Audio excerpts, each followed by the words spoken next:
way you responded being snubbed at the metros. They were saying your approach. What do you have to say with that, with regards to that? Okay, because ezinye izinto like nginokuzenza without thinking ifuture ukuthi what's going to happen.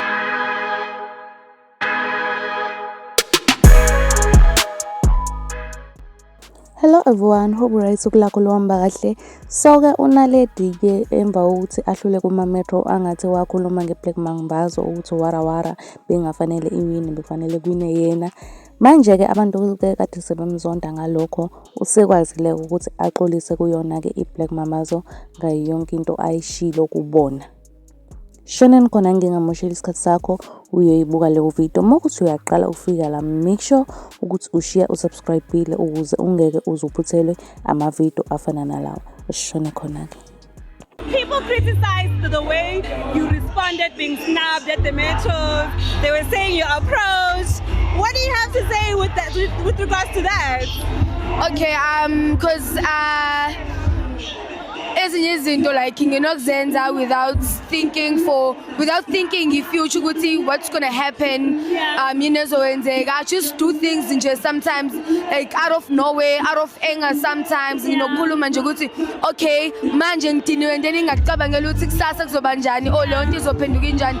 I know ukuthi ngwrong and I do take a responsibility for that.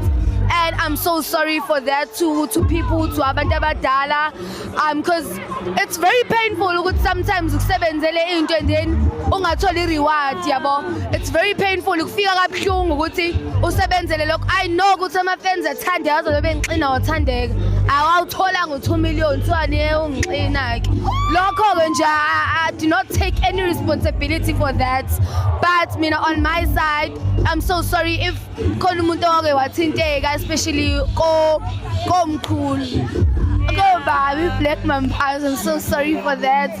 Ngizozama ukuthi ngenze kangcono, ngizozama futhi ukuthi nginenze ukuthi nibe proud.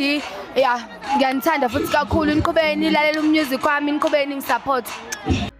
Okay guys, senimzwile ke omunye exolisa ke mxoleleni.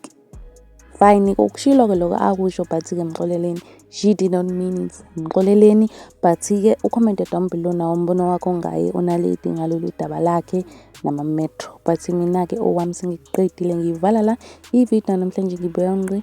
Really ukuthi enjoyile i-video namhlanje. If you enjoyile, make sure ukuthi smash lo like button, uphinde smash nalo subscribe button, and mina ke I will see you in the next video. Bye.